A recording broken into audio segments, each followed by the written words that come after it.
Assalamualaikum warahmatullahi wabarakatuh. Selamat sejahtera, selamat malam, salam reformasi, salam perjuangan saya ucapkan kepada rakan-rakan sahabat Handa yang menonton saya pada malam ini. Terima kasih kerana terus bersama dengan saya. Terima kasih kerana terus menonton saya di YouTube, Facebook, di TikTok, mendengar saya di Twitter. Terima kasih. Alhamdulillah, saya tak sangka pula saya punya posting di Twitter tadi viral. Pagi tadi lah, bila Sanusi kena tangkap pukul 3 pagi ditangkap pada pukul 3 pagi. Saya kata malam tadi kan saya buat live, saya kata tak lama tu, kejap lagi ada lah kan. Saya tak kata dalam live, tapi ada dalam TikTok saya cakap tadi. Saya kata tak lama tu, saya kata tak tengok pukul 3 pagi dia kena tahan kan. Kenapa dia kena tahan? Apa benda, apa cerita dia kena tahan sampai kena tahan macam tu kan? Ini tak adil ni, ini tidak adil, apa benda ni. So telah pun dijawab oleh Ketua Polis Negara. Baik, isu malam ni yang saya nak bawa, Sanusi bakal kena lagi tuan-tuan. Sanusi bakal kena lagi berkenaan dengan isu REE di Kedah pula. Dan kali ini mungkin bukan oleh polis tapi oleh SPRM. Ada kemungkinan itu kerana siasatan telah pun dibuka. Tapi saya heran kenapa apa orang kata media lain tak siarkan kecuali Sinar Harian. Tapi tak apalah, laporan telah dibuat pukul 12 tadi sebenarnya, pukul 12 tadi. Dan perancangan bukan pukul 12, pukul 1 petang tadi kot. Kira-kira pukul 6 petang, pukul 7 lah tadi keluar berita bahawa seorang menteri besar telah pun akan disiasat oleh SPRM. Dan berkemungkinan besar akan dikutip sekali lagi lah. Senang cerita dikutip sekali lagi lah. Senang ceritanya macam tu. Okay. Vincent Tan dikatakan menyaman kerajaan. Apa cerita pula ni? Kenapa disaman kerajaan? Aduh. Okay, apa yang berlaku? Okay, dan Sanusi rupanya dan pegawai Sanusi dan pegawai mereka reject telefon polis pukul 3 ni, saya dah jawab tadi lah kan. Dan PRK Terengganu akan dilakukan serentak bersama dengan PRN. Ada orang tanya tadi pasal apa orang kata gag order kan, gag order terhadap Sanusi supaya tidak boleh bercakap tentang isu apa orang kata tentang tangkapan ataupun akta hasutan ni. Apa dimaksudkan tentang gag order tu? Nanti kita akan cerita tentang perkara tersebut juga, insya-Allah. Sebelum itu saya mohon rakan-rakan semua like, subscribe, share. Siapa yang tak subscribe lagi mohon subscribe tuan-tuan. Siapa yang tak share lagi mohon share. Kita harap tuan-tuan puan-puan kita harap benda ni akan terus. Malam ni ada apa orang kata live di Pulau Pinang. Dia ada ceramah di Pulau Pinang, tentang pelancaran jentera di Pulau Pinang. So lepas ni mungkin boleh menonton lah tapi saya kena buat live juga masa ni sebab saya nak kena ceritakan apa yang berlaku dan sebagainya lah. Okay. So ada yang kata berkemungkinan tak kes Sanusi ni akan menyebabkan menyebabkan gelombang hijau di beberapa negeri ya. Okay, kita baca kenyataan. Sebelum tu sekejap saya susun dulu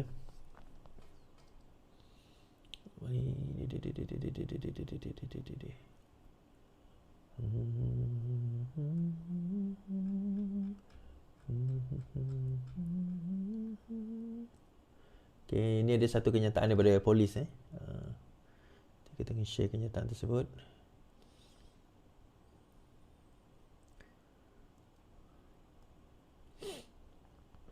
Penat tuan-tuan tak tahu lah, I'm feeling really tired.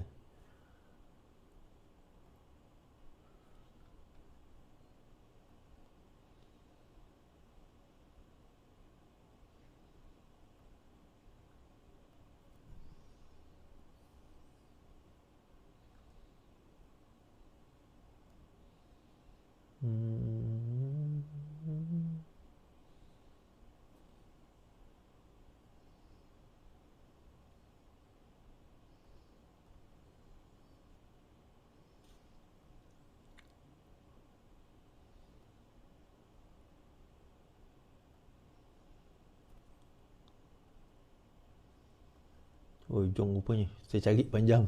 Okey, berkenaan dengan PRK di Terengganu. Okey. PRK Kuala Terengganu serentak 6 negeri pada 12 Ogos.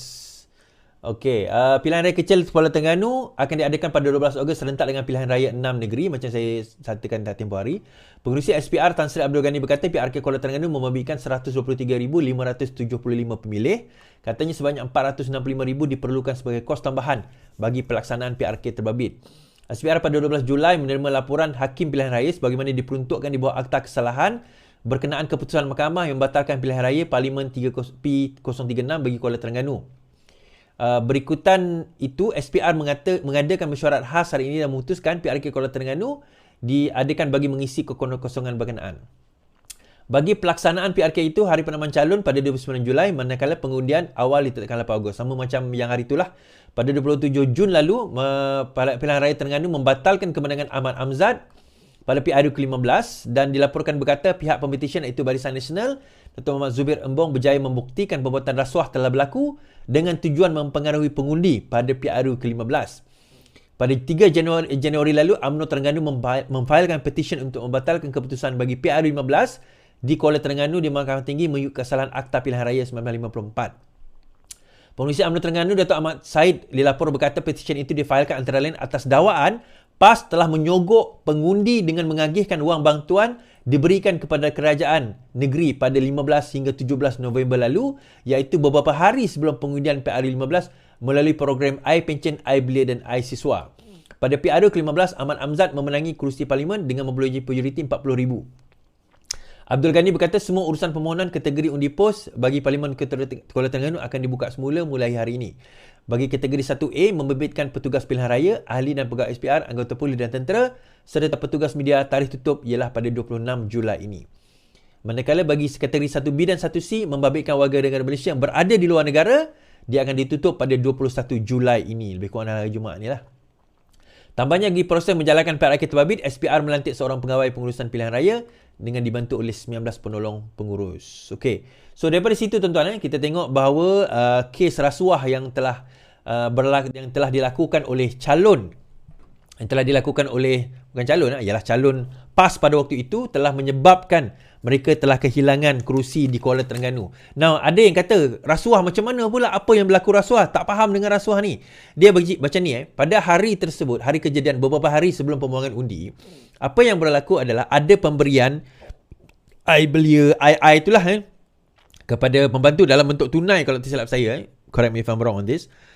Pada waktu itu juga, calon tu ada dekat situ. Calon ke wakil calon ada dekat situ. Seolah-olah macam mereka yang memberikan dana tersebut. Seolah-olah lah dilihat. Sebab pemberian itu datang daripada kerajaan negeri. Yang pada waktu itu telah pun, belum lagi dibubarkan. Kita kena faham. Terengganu tak lagi ada pembubaran. Negeri tak bubar lagi. Yang dah bubar federal masa tu. Terengganu tak bubar lagi kan. Jadi kerajaan negeri masih lagi berhikmat lah di dalam perkhidmatan mereka. So dikatakan bahawa dalam pemberian bantuan-bantuan tersebut, apa yang berlaku, wakil calon ataupun calon tu sendiri ada dekat situ. Correct me if I'm wrong on this. Saya tak ada tengok detail. Tapi adalah salah seorang yang signifikan ada dalam pemberian dana tersebut dan itu dikonsider sebagai rasuah. Nah, hujah yang sama nak digunakan kepada Hadi di Marang. Tapi isu dia pada masa itu rasanya Hadi tak ada dalam pemberian atau wakil calon tu tak ada. Tetapi aktiviti tu ada. The same activity tu ada, benda itu ada yang berlaku. Tetapi di calon tu tak ada. Jadi, poinnya adalah kepada calon-calon dan kita bagi pesanan. Semualah, apa saja aktiviti yang melibatkan makanan, memberi makan, pemberian duit, pemberian barang-barang dan sebagainya, elakkan sewaktu selepas penanaman calon. Sebelum tu tak ada masalah lah. Selepas penanaman calon tu elakkan. Bukanlah tak ada masalah. Macam mana? Tapi maksudnya dia tak akan menyalahi kesalahan pilihan raya lah. Tetapi selepas penanaman calon, benda tu akan jadi isu nanti. Benda itu akan jadi isu dan ini antara pertikaian yang telah dilakukan oleh PAS di mana dianggap telah merasuah pengundi dalam isu ini. Kira kes rasuah jugalah. Dan kes salah guna kuasa dan rasuah ini juga bukanlah yang pertama dan yang terakhir dalam membabitkan rasuah, membabitkan PAS. So PAS jangan bongkak sangat, jangan angkuh sangat, kami tak ada kes rasuah. Saya akan ceritakan kat ujung nanti bagaimana laporan SPRM akan dan telah dan dibuat terhadap Menteri Besar dan berkemungkinan ada sesuatu yang akan berlaku kepada Menteri Besar Kedah sekali lagi. Jangan tak tahu pula. Baik, AMK menjawab muda semalam. Seorang pemimpin muda MK menolak spekulasi timbalan Susah Agung PKR Muhammad Zakuan Mustafa Kamal mungkin dicalon di DUN Teluk Air Tawar di Pulau Pinang bagi menggantikan bapaknya Mustafa Kamal Ahmad yang menyandang kerusi itu. Timbalan ketua, bukan menyanggal muda, tapi kenyataan daripada MK Tasik Gelugum Muhammad Kusyari Johari. Perbincangan mengenai calon masih berjalan. Saya seperti tidak setuju dengan konsep mewarisi atau dinasti, terutama apabila anak yang bakal menggantikan kerusi bapaknya tidak mempunyai kelayakan dan kredibiliti yang cemerlang dari segi perkhidmatan dan cabang atau kawasan atau tempatan. Mana-mana kerusi dan penduduk adalah milik rakyat. Jika parti meletakkan calon baru, calon tersebut hendaklah dipertimbangkan oleh akar umbi. Which I agree lah sebenarnya kan. Dan untuk makluman AMK itu juga, pertimbangan calon itu bukan sebab bapak dia. Pertimbangan calon itu kita dalam PKR Parti Keadilan sendiri ada strict guide dan juga strict method untuk kita nak menentukan atau menilai seseorang calon. Kita tak menilai setakat siapa bapak dia, berapa lama dia berjuang, benda-benda macam tu. Kita juga menilai dari segi kelayakan, perlibatan di dalam masyarakat, adakah dikenali oleh masyarakat dan sebagainya.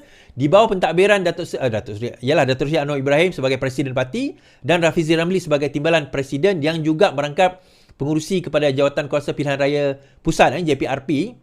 So mereka ada strict guideline. Sesiapa boleh meletakkan nama. Ini jangan salah faham. Bukanlah maknanya tak boleh letak nama. Saya kalau nak letak nama, kalau saya bertanding parlimen, nak letak nama kat mana-mana pun boleh. Tak ada isu benda tu kan. Nak letak nama kat mana-mana pun boleh. Siapa-siapa tuan-tuan yang tak bukan ahli parti pun nak letak nama, nak bagi borang, nak bagi resume, boleh, tak ada masalah. Cuma akhirnya dia akan ada ada dia punya what do you call that, saringan yang akan dibuat oleh pihak-pihak JPRP, di mana pihak JPRP akan menentukan siapa yang layak dan siapa dan laporan itu akan dihantar kepada presiden dan presiden akan menentukan siapakah calon yang akan bertanding. Normally begitulah kan, dia akan presiden akan menentukan siapa yang akan bertanding. Baik, habis kat situ. Okay. So, cerita penahanan Sanusi bagi tadi agak kecoh jugalah kan. Saya dah kata dah semalam, akan kena tahan. Jangan risau kan. Akan kena tahan. Jangan risau. So, Sanusi buatlah kenyataan. Dia kata, tak wajar benda ni. Ini adalah satu benda yang tidak memberikan kebebasan bersuara. Kebebasan bersuara tidak dibenarkan. Dia macam ni tuan-tuan. Saya cerita dalam live saya interview tadi dengan Free Sarawak tu di FRS. Free Radio Sarawak, FRS, Free Radio Sarawak. Dia tanya saya, adakah ini bukan demokratik? Dia kata, adakah ini bukan satu perkara demokratik sebab nampaknya Sanusi disekat daripada bersuara? Saya kata, dalam ceramah Sanusi itu, ada ramai yang berceramah. Bukan setakat Sanusi seorang, ramai orang lain lagi berceramah pada waktu itu. Kenapa Sanusi seorang je kena? Dia kalau dia nak samakan dengan, ingat tak dulu Ops Lalang, ini budak-budak baru nak up tak tahu Ops Lalang lah. Ops Lalang tahun 80-an, kemudian ISA tahun 1990-an ke tahun 2000 kan. Pada waktu itu, jangan kata nak berceramah. Siapa yang ada within the vicinity, dalam kawasan tersebut pun akan kena tangkut sekali, masuk dalam sekali, masuk lock up, kena tangkap, dia orang akan kena sekali. That's what happened. Pada waktu itu, so jangan kata yang berceramah tu, semua sekali akan kena angkut. Itu tak ada kebebasan bersuara. Yang dikatakan kebebasan bersuara, nak bersuara, bersuaralah. Sebab itu wartawan tu tanya saya juga tadi. So, apa dimasukkan sebagai kebebasan bersuara ini is? Boundaries dia adalah, kalau kita nak berkempen tuan-tuan, yang pertama, nyatakan kenapa kita lebih baik daripada orang memerintah sekarang. Kalau kita lawan dengan pemerintah. Kalau kita pemerintah di tempat tersebut, nyatakan kenapa kita dah buat yang terbaik. Bagi tahu mereka, bagi tahu rakyat, ini pencapaian kami, ini yang telah kami lakukan, ini yang kami telah usahakan, ini yang telah kami rancang, dan kami akan buat lagi kalau kami memerintah lagi, ini. Polisi anda. Kalau anda pembangkang, buatlah ceramah. Kenapa polisi dia tu tak bagus? Polisi dia ni sepatutnya jadi macam ni. Kalau kami memerintah, dia akan jadi macam ni. Tak sepatutnya jadi macam tu. Kenapa polisi dia buat benda tu tak elok? Kalau kami memerintah, kami tak akan buat macam tu. Kami akan buat macam ni. So, nyatakan polisi kita tu bagaimana? Itu sepatutnya yang kita utarakan. Bukannya cerita ni, salah satu Sanusi cerita ni, yang Agong tu satu hal, Sultan tu satu hal. Dia ada dua pertuduhan. Kalau tidak silap saya, satu berkenaan dengan Sultan, satu berkenaan dengan Agong. I might be wrong again on this. Satu Sultan tu bila dia mempertikaikan pelantikan Amir. Tapi satu lagi berkenaan dengan Agong apabila dia mempertikaikan berkenaan dengan Anwar seorang je dengar tentang kerajaan perpaduan. I might be wrong on this two, tapi on the second one, first one I'm sure I'm right lah. Second one I might be wrong, tapi kedua-duanya dibawa akta hasutan. Baik, sebab dia dua occasion yang berbeza. Dalam masa yang sama, kenapa dia tak boleh bercerita tentang sebagai Menteri Besar Kedah, apa yang dia telah buat dekat Kedah lebih baik daripada apa yang dibuat di Selangor? Kenapa tak cerita macam tu? Sebab dia tahu dia tak boleh nak compare Kedah dengan Selangor, tuan-tuan. Jauh macam langit dengan bumi, kita kata. Langit dengan bumi, nak compare Kedah dengan Selangor tu. Terlalu jauh. Saya bagi contoh juga, bila ada seorang budak Walang-on ni lah mempertikaikan soal apa? Soal ambil sampah dekat Selangor. Soal ambil sampah dekat Selangor. Budak tu apa yang berlaku, orang yang pergi angkat sampah tu sendiri buat satu video TikTok, dia balas balik kenyataan budak PN ni. Asalnya budak PAS tu kan. Kenyataan budak PN ni berkenaan dengan pengambilan sampah tersebut. Dia datang kali pertama, dia ambil sampah. Dia kata, kami ni pengambil sampah ada jadual. Pertama dia ambil sampah pukul 3. Pukul 5. Dia datang pukul 3. Memanglah sampah tu ada kat situ lagi. Lepas itu dia datang kali kedua pukul 3 petang. Dia kata kami ambil sampah pukul 5 petang. Memanglah sampah yang dia ambil pagi itu akan apa yang berlaku? Akan what do you call that? Akan diambil, akan ada bertambah lagi lah, bukan akan ada bertambah lagi lah. Tapi itulah dia level Walang-on, tuan-tuan. Kita nak kata macam mana? Level Walang-on. Sekejap. Mana saya punya video tu? Kenapa hilang?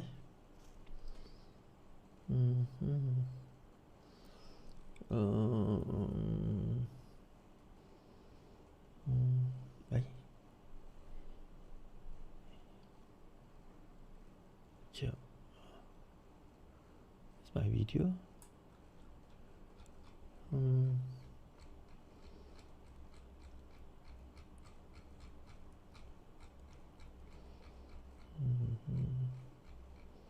Oh, tak ada video tu. Video saya kena tekan down ke? Okay, tak apalah. Video tu tak ada. Mana video tu? Sepatutnya ada video tu, tapi tak apa. So itulah. Dia nak compare macam tu, tuan. Dia nak compare Kelantan tak boleh. Dia nak compare Terengganu tak boleh. Dia nak compare Kedah tak boleh dengan Selangor kan. Masa tu dia berceramah dekat Selayang. Selayang dengan Dusun Tua ke? Selayang macam tu. Kan, dia tak boleh nak compare. Sebab dia tahu, kalau nak compare tu dia akan kalah, tuan-tuan. Kemajuan yang dibuat di Selangor sejak lebih 3 penggal Pakatan Harapan pemerintah ni, kan, terlalu jauh nak dikomparekan dengan negeri-negeri tersebut. In fact, 25% kalau tak silap saya GDP pendapatan negara datang daripada Selangor, tuan-tuan. Datang daripada Selangor. Baik, malah bercakap tentang kebebasan bersuara, Fahmi Reza pun bantai juga PN ni. Dia kata apa? Fahmi soal Sanusi, masa PN perintah ada kebebasan bersuara ke? Pereka grafik Fahmi Reza menyindir Muhammad Sanusi setelah Menteri Besar sementara Kedah itu mendakwa negara ini tidak lagi mengamalkan kebebasan bersuara. Fahmi mengulas dakwaan Sanusi yang mendakwa kerajaan menggunakan agensi penguasaan termasuk polis untuk menutup mulut mengkritik. Lepas kena dakwa kat mahkamah tadi, kamu rasa tiada kebebasan bersuara di Malaysia? Cuma nak tanya, masa kerajaan PN memerintah dulu ada kebebasan bersuara ke? Katanya. Fahmi mengingatkan Sanusi dalam tempoh 6 bulan dari Mac hingga September 2021, dia ditahan polis di bawah akta hasutan dan dikenati hadir ke balai sebanyak 7 kali untuk disoal siasat. Katanya pada masa itu dia didakwa di mahkamah kerana menyiarkan poster satira yang mengkritik PAS. Tak malu ke?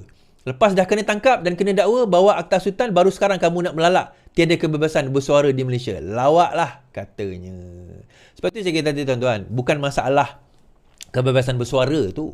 Ramai lagi penceramah kat situ tak kena angkut. Pun dia kena angkut dia seorang je disebabkan kenyataan tu. Ada satu kenyataan jahat yang dibuat, tuan-tuan. Dia kata, satu komplot yang dibuat, Sanusi kata, satu komplot yang dibuat ialah dia kata nak tunjukkan Anwar itu suka kat perempuan. Dia kata Anwar ni liwat lah, gay lah kan. Suka kat perempuan, konon-kononnya dia terlanggar Elizabeth Tan. Konon-kononnya dia minta nombor telefon perempuan. Itu sebenarnya komplot tu, nak menunjukkan Anwar tu suka perempuan. Komplot. Seolah-olah sebaliknya, Anwar nak menyembunyikan bahawa dia itu adalah serong, umpamanya macam tu. Itu dakwaan yang sangat kurang ajar, tuan-tuan. Yalah, kau nak berbeza politik dengan Anwar Ibrahim tak ada masalah. Kan? Tak ada masalah. Nak kritik polisi dia tak ada masalah. Tapi sampai ke peringkat itu kau nak berceramah, apa level kau punya ceramah tu, apa level dia sebenarnya?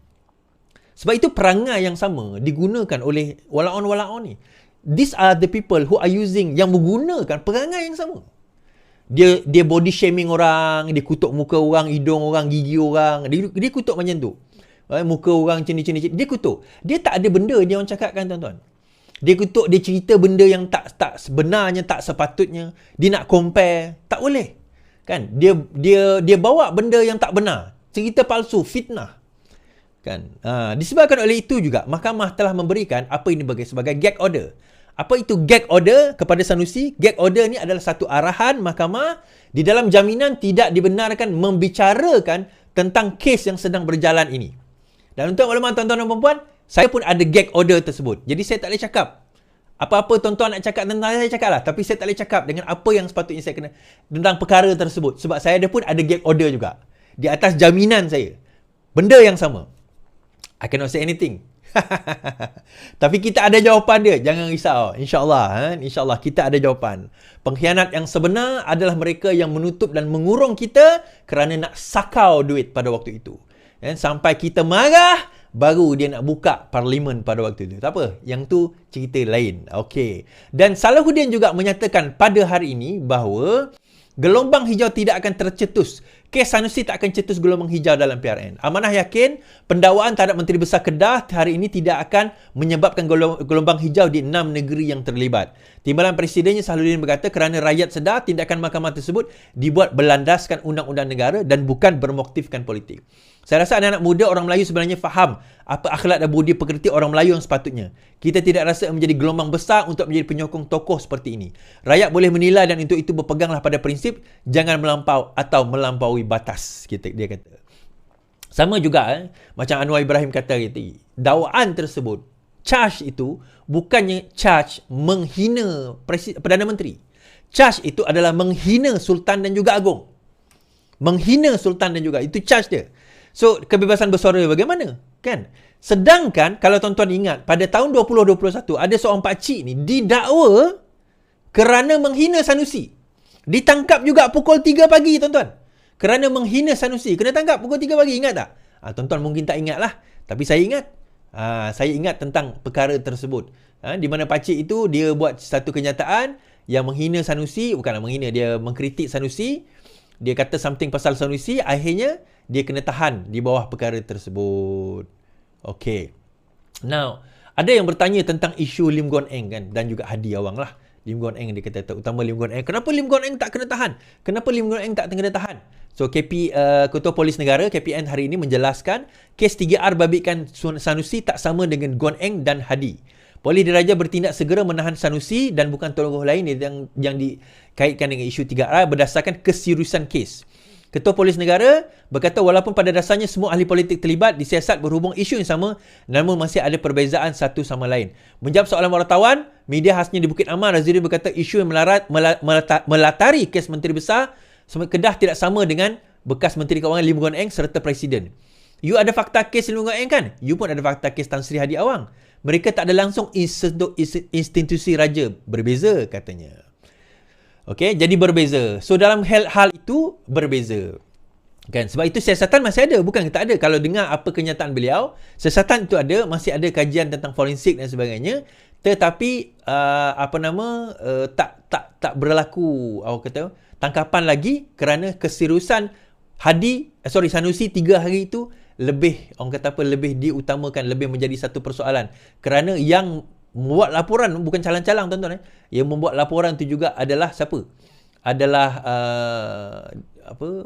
penasihat, bukanlah penasihat, ialah mereka berada di dalam sultan penasihat sultan itu sendiri yang memulakan bicara ataupun memulakan aduan. Baik, ada yang tanya kenapa Sanusi mengatakan bahawa beliau tak tahu pun. Dia tak ada notis tentang tangkapan dia. Number one, tuan-tuan, ni dalam jenayah lah. Ni kes jenayah. Jenayah ni tak perlu notis. Kan? Jenayah tak perlu notis. Okay? Kita kena faham perkara itu. Jenayah tak perlu notis. Tetapi, menurut perkara yang sama juga, Ketua Polis Negara membuat kenyataan. Sanusi ditahan awal pagi lepas semua panggilan polis kena reject. Polis hari ini menjelaskan bahawa Sanusi ditangkap pada awal pagi setelah beberapa panggilan telefon yang dibuat kepada Menteri Besar sementara Kedah itu ditolak. Ketua Polis Negara Razidin Hussein berkata pihak berkuasa pada awalnya meminta bantuan daripada Kedah, Polis Kedah lah, semalam, namun ahli politik terbabit didapati tiada di dalam negeri itu. Jadi kita dengar kenyataan polis berkenaan dengan perkara ini. Kejap.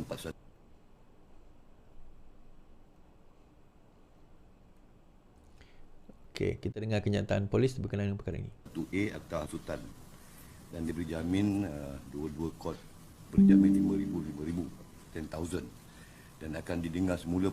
Kejap. Kita akan dengar kenyataan sebentar lagi. Kejap.